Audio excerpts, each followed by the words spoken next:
भाव फुलांना पायी उधळून आयुष्याचा कापूर जाळून तुझे सारखे करीन पूजन गीत तुझे मी आई गाईन शब्दोशब्दी अमृत ओतून अशा माय मराठी केंद्रीय मंत्रिमंडळाने 3 ऑक्टोबर 2024 रोजी झालेल्या बैठकीमध्ये अभिजात भाषेचा दर्जा दिल्याबद्दल राज्यातल्या तमाम जनतेच्या वतीनं आणि जगभरातील मराठी भाषिकांच्या वतीनं मी माननीय पंतप्रधान नरेंद्र मोदी महोदयांचे मनपूर्वक आभार मानतो।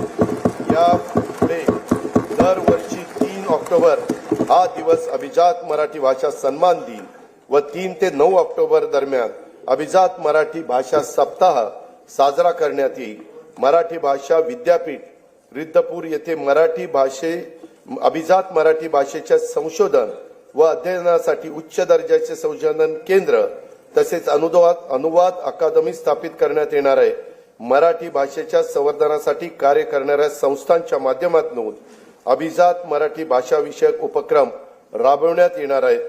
मराठी भाषेच्या संशोधनातील उल्लेखनीय कामगिरीबद्दल पुरस्कार सुरू करण्यात येईल। 10वी 12वी आणि पदवीनंतर आता पुढे काय? वैद्यकीय क्षेत्रातील करिअर घडवणारे 100% रोजगार आणि व्यवसाय मिळवून देणारे पॅरामेडिकल कोर्सेस प्रवेश निश्चित करा।